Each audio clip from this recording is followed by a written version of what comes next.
अभी आप सब लोग बहुत सुंदर विस्तार पूर्वक विचार सुन रहे थे और भजन भी सुन रहे थे कि मृदुवाणी सुंदर बर्ताव सभी गुणों की खान है, प्रेम की गंगा बहे जहाँ पर वह घर स्वर्ग समान है। यह आंगन जो है कल और आज 2 दिनों से आप लोगों को कैसा लग रहा है, आप सब लोगों को अनुभव है। और सत्संग समाप्त होने के बाद सब गुरुजन यहाँ से चले जाएंगे, उसके बाद ये सुना सा हो जाएगा।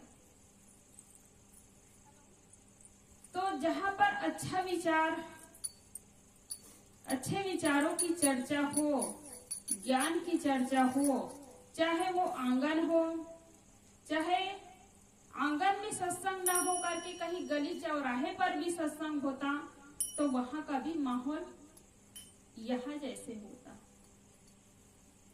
और अभी वो गली सुनसान पड़ा हुआ है और कहीं वहां पर सत्संग होता तब उस जगह वहां का माहौल कुछ अलग ही होता है। तो इसलिए जहाँ सत्संग होता है, ज्ञान की चर्चा होती है, तो स्वर्ग जैसा हो जाता है। क्योंकि जो सज्जन है, जो संत गुरुजन है, जो नरक की जगह होता है उसको भी स्वर्ग बना देता है। और जो बुरे लोग होते हैं, वो स्वर्ग जैसा जगह को नरक बना देता है। तो स्वर्ग और नरक बनाने वाले कौन हैं? ये इंसान ही है। गांव में रहने वाले, घर में रहने वाले ये सदस्य ही है। इसलिए कभी ये ना सोचे कि हमारे एक के सुधरने से क्या होगा। व्यक्ति से समाज बनता है। समाज कैसे बनता है? व्यक्ति से समाज बनता है। एक आदमी का सुधार होता है तो एक के साथ में कई लोगों का सुधार होता है। अंदर सड़क जाओ, बहुत जगह। अभी जिसके घर में सत्संग हो रहा है, हमारे मोहन भैया जी ये माइक की व्यवस्था किए, आप लोगों को सत्संग सुनाने के लिए, कि वो तो चाहते तो माइक की व्यवस्था ना करते, बॉक्स की व्यवस्था भी ना करते। ऐसे ही 4 सदस्य है घर में और घर में ही बैठकर सत्संग सुन लेते। उसको सत्संग की जरूरत है, लेकिन आप लोगों को सुनाने के लिए उन्होंने ये प्रयास किया कि गांव के लोग आएंगे, पड़ोसी लोग आएंगे, तो उन लोगों को भी ये लाभ मिले। मुझे लाभ मिल रहा है तो उन लोगों को भी लाभ मिले। तो अच्छी चीज आपको जैसे मिल जाए तो आप बांटना सीखे। अच्छे लोग यदि बिखर जाते हैं, एक जगह से दूसरे जगह चले जाते हैं, तो लोगों का लाभ ही होता है। और बुरे लोग जो है एक जगह से कहीं दूसरे जगह, तीसरे जगह जाएंगे तो गंदा ही फैलाएंगे। कोई शराबी है, कोई जुआरी है, वो एक जगह को छोड़ करके दूसरी जगह जाएंगे तो वहां भी गंदगी फैलेगी, वहां भी लोगों को वही रास्ता दिखाएंगे।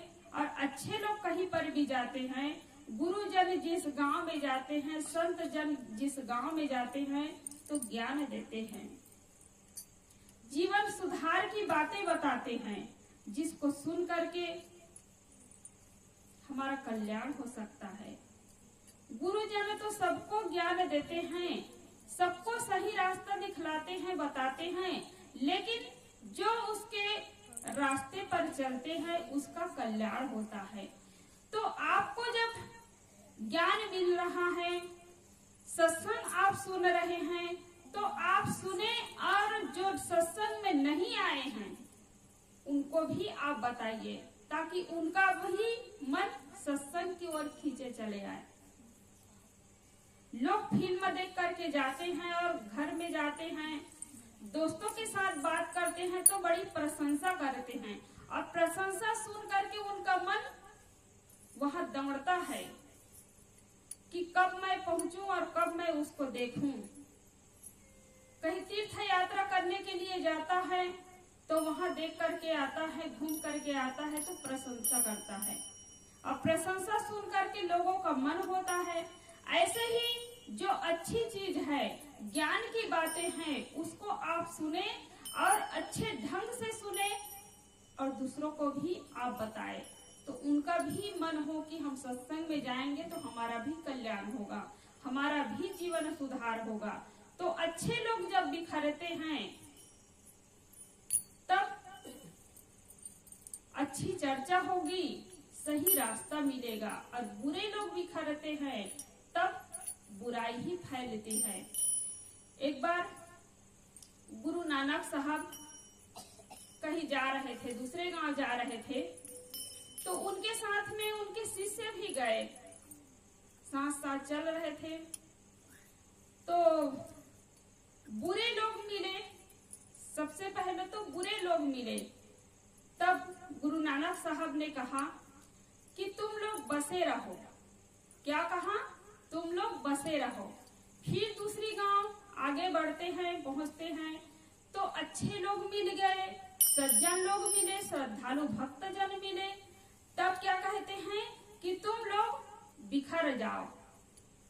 अब इतना सुनते हैं उनके शिष्य लोग तो फिर सोचते हैं कि गुरुदेव जी की बुद्धि क्या हो गया है, क्या हो गई है, इनके बुद्धि का ठिकाना ही नहीं है। फिर कुछ देर बाद में कहते हैं कि गुरुदेव जी हम आपके साथ में नहीं जाएंगे हम लोग। तो गुरु नानक साहब पूछने लगे कि क्या हुआ है, क्यों नहीं जाएंगे? कहे कि गुरुदेव जी आपकी बुद्धि का कोई ठिकाना ही नहीं है, क्योंकि जब बुरे लोग मिले तो आप कह दिए कि बसे रहो और अच्छे लोग मिले तो कह दिए कि उजड़ जाओ, बिखर जाओ। तब गुरुदेव जी ने बताए कि बुरे लोगों को बसे रहो करके मैं इसीलिए बोला ताकि वो लोग एक जगह रहेंगे, कम से कम कहीं भी जाएंगे तो बुराई तो नहीं फैलाएंगे। बुरे लोग बुरी चीज का ही प्रचार करेंगे और सज्जन लोग जब मिले, भक्त श्रद्धालुगण जब मिले तो मैंने कहा बिखर जाओ। वो लोग जब बिखर जाएंगे तब क्या होगा? जहां भी जाएंगे अच्छी बातें ही करेंगे, अच्छा रास्ता ही दिखाएंगे। तो ऐसे ही हम सबका सौभाग्य है कि हमें आज गुरुजन मिले हैं, संत जन मिले हैं, सद्ग्रंथ मिले हैं, जिसके माध्यम से हम अपने जीवन को सजा सकते हैं, जिसके माध्यम से अपने जीवन को संवार सकते हैं। लोग शरीर को सजाते हैं, चेहरे को सजाते हैं और चेहरे को सजाने वाले सामान मेले में मिल जाएंगे, बाजारों में मिल जाएंगे। देखते हैं हम कहीं दुकानों में जाते हैं तो चेहरे को सजाने के लिए कितनी सामग्री लगी रहती है। बाजारों में जाएंगे, मेले में जाएंगे तो वही पूरे शरीर के लिए ही कीमती कीमती साड़ियाँ, गहना जेवन, क्रीम, पाउडर, बालों को कैसे सजाना चाहिए, चप्पल है, जूता है, ये सब पूरा शरीर के लिए। लेकिन कहीं मन को सजाने के लिए कहीं आपको दुकान नहीं मिलेगी। वो कहाँ मिलेगी? ये सत्संग रूपी बाजारों में। और सत्संग रूपी बाजार में जा करके हम अपने मन को सजा सकते हैं, मन को पवित्र बना सकते हैं, मन को निर्मल बना सकते हैं। और मन यदि सुंदर बन गया, मन को हम सजा लिए, पवित्र कर लिए, तब हमारा पूरा जीवन सुंदर हो जाता है। देखिए व्यक्ति तो वही रहता है लेकिन उसकी बुद्धि खराब हो जाती है, मन खराब हो जाता है। तब हम क्या कहते हैं कि ये आदमी बेकार है। आदमी बेकार नहीं होता है, उसका स्वभाव बेकार होता है, उसका आचरण बेकार हो जाता है, उसका मन खराब हो जाता है। और वही मन को यदि ठीक कर लिया, आचरण को ठीक कर लिया, तब वह व्यक्ति सुंदर लगने लगता है। भले दिखने में वह कुरूप है, चेहरे में से वह काले हैं, कुरूप है, लेकिन स्वभाव आचरण यदि अच्छा है तो वह सबके गले का हार हो जाता है। सब लोग उसको पसंद करते हैं, कोई अपने से दूर नहीं करना चाहते हैं। कोई आदमी देखने में बहुत सुंदर है चित्र से तो वह बहुत सुंदर है, चेहरे से तो बहुत सुंदर है, लेकिन स्वभाव ठीक नहीं है, आचरण ठीक नहीं है, तो कोई उसके साथ में रहना नहीं चाहते हैं। तो ये चेहरे की सुंदरता है केवल 2 दिन के लिए है, केवल दूर से ही वो पसंद आता है, लेकिन आचरण की सुंदरता है, स्वभाव की सुंदरता है, वह सदैव काम देने वाला है। कोई अपने से दूर नहीं करना चाहते हैं। इसलिए अपना स्वभाव ही अपने पहचान है, अपने कर्म ही अपने पहचान है। आप कहीं पर भी जाते हैं, आप यहाँ पर आए हैं, इस आंगन में आप लोग बैठे हैं, हम लोग किसी का घर नहीं देखे हैं। जिसके घर में भोजन हुआ दोपहर में, शाम को वो भैया बैठे हुए हैं, उनके यहाँ भोजन हुआ, बाबा जी बैठे हैं, उनके यहाँ भोजन हुआ अभी शाम को, तो इन लोगों के घर देखे हैं और घर के सदस्यों से भी मिले हैं, सबका भाव अच्छा रहा, प्रेम व्यवहार। तो और जिनके घर में हम नहीं गए हैं, उनके घर को नहीं जानते हैं, उसके मकान को नहीं जानते हैं, लेकिन आप यहाँ पर बैठे हैं तो ये आपकी पहचान है। आपके अंदर में भक्ति है, भाव है, श्रद्धा है, ये आपकी पहचान है।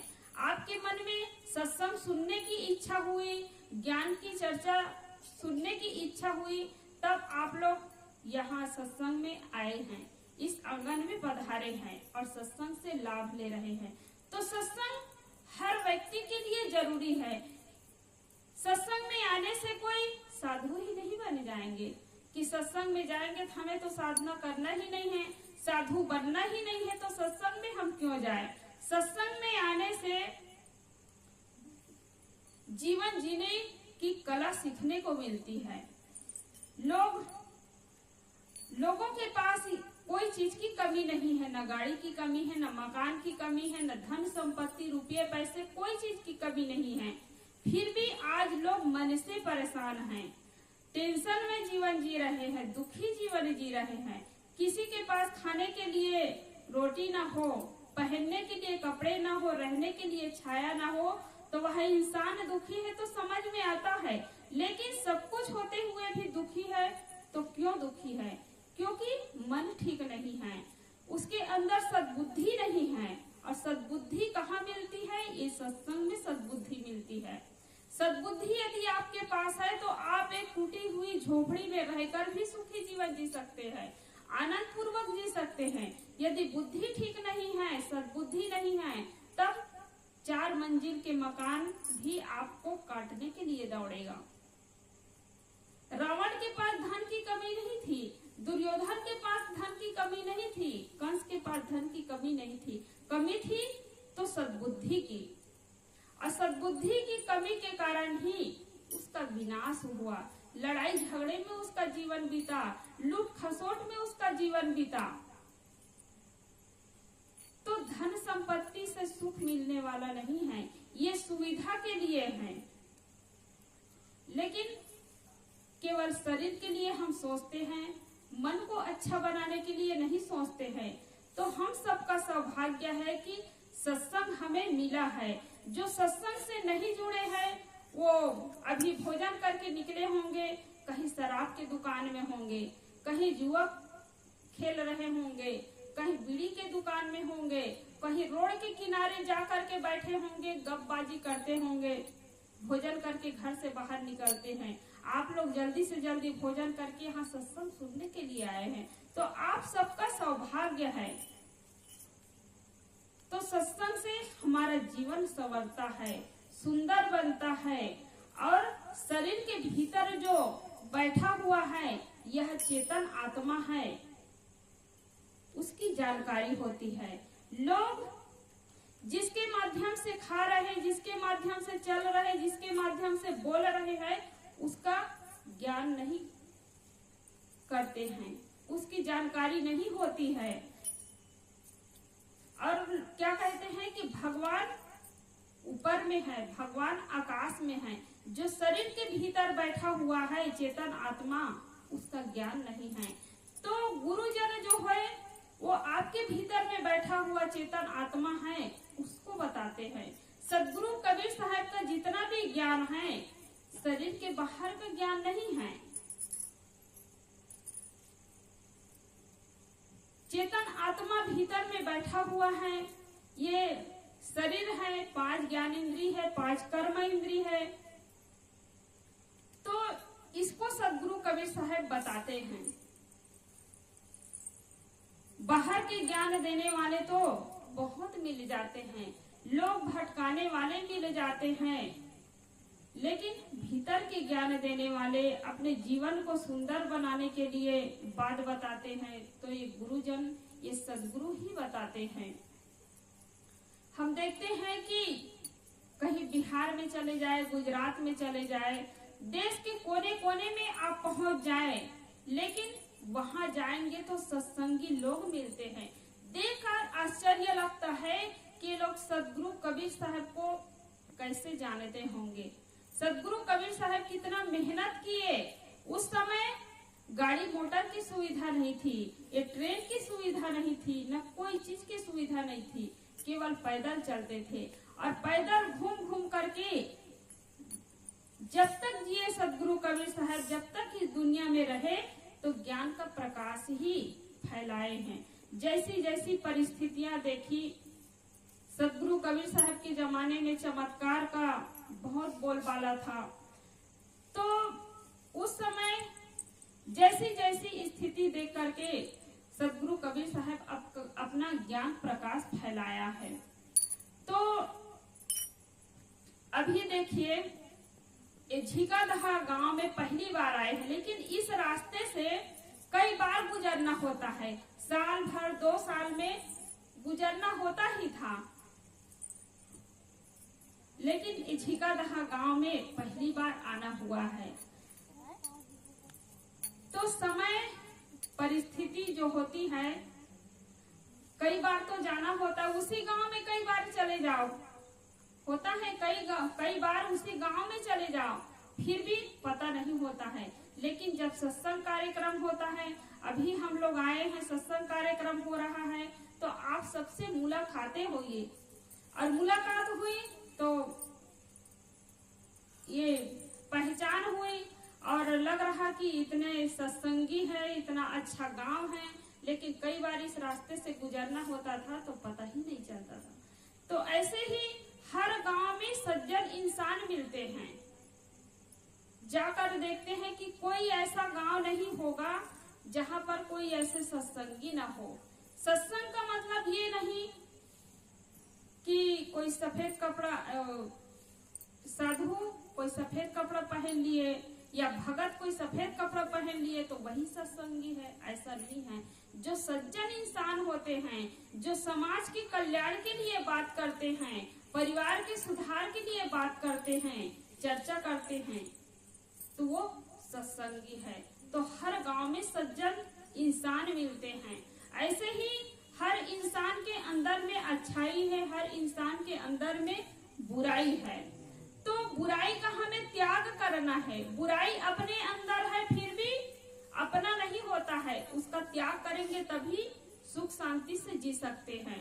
और अच्छाइयाँ जो है दूसरे के अंदर में है, फिर भी वो अपना है, उसको हम अपनाएंगे तो हमारा जीवन सजेगा, हमारा जीवन सुंदर बनेगा, हमारा मन सुंदर बनेगा, तो सुख शांति से हम जी सकते हैं। तो बड़े सौभाग्य की बात है कि इस गांव में आए, आप सबसे मुलाकातें हुई और सबसे मिल करके बहुत अच्छा लग रहा है। ऐसे ही भक्ति भावना बने रहना चाहिए ताकि आप लोगों का संस्कार बच्चों पर पड़े और बच्चे यदि अच्छा बन जाएंगे तो वही बच्चा जो है धूल में खेलने वाले हैं, मिट्टी में खेलने वाले हैं, वही एक दिन डॉक्टर बनेंगे, मास्टर बनेंगे, इंजीनियर बनेंगे, संत गुरुजन बनेंगे। तो आपके एक एक क्रियाकलाप का प्रभाव ये छोटे छोटे बच्चों पर पड़ेंगे। अभी हमारी माताएं आए हैं तो छोटे छोटे बच्चों को लेकर आए। जब सत्संग चालू हुआ उस समय कुछ बच्चे लोग आए थे, भोजन भी नहीं किए थे। जैसे ही माइक चालू हुआ, आवाज को सुने तो बच्चे लोग यहाँ पर आकर के बैठ गए थे। तो हम लोग कहे कि आप लोग भोजन करके आइए, तो बच्चे लोग गए थे। तो इतने श्रद्धा भक्ति लगन देखिए कहीं नाच गान की जगह पर बच्चे पहुंच जाए तो अलग बात है, लेकिन जहाँ पर सत्संग हो रहा है वो भी किसी के घर में, वहाँ भी बच्चे आकर के आप लोगों से पहले बच्चे बैठ गए, तो ये आप लोगों का ही प्रभाव है, बड़े बुजुर्गों की ही देन है। बड़े बुजुर्ग लोग चाहे 4 हो चाहे 5 हो, जो सत्संगी है, सत्संग में जुड़े हैं, तो उसका प्रभाव पूरे गांव वालों पर पड़ता है। अभी भैया के यहाँ आए हैं तो माइक लगा दिए और माइक की आवाज जहाँ तक पहुँचे तो आप सब लोग सुन करके आए हैं, तो एक आदमी का प्रभाव कितने लोगों पर पड़ता है। इसलिए अपने मन को कभी कमजोर नहीं बनाना चाहिए कि हमारे एक के सुधरने से क्या होगा। एक यदि सुधर जाएंगे तो कुछ होने वाला नहीं है। एक एक व्यक्ति यदि सुधार कर ले तो सबका जीवन अच्छा बन जाएगा। इन्हीं शब्दों के साथ मैं अपनी वाणी को विराम देती हूँ। बोलिए सद्गुरु देव की जय।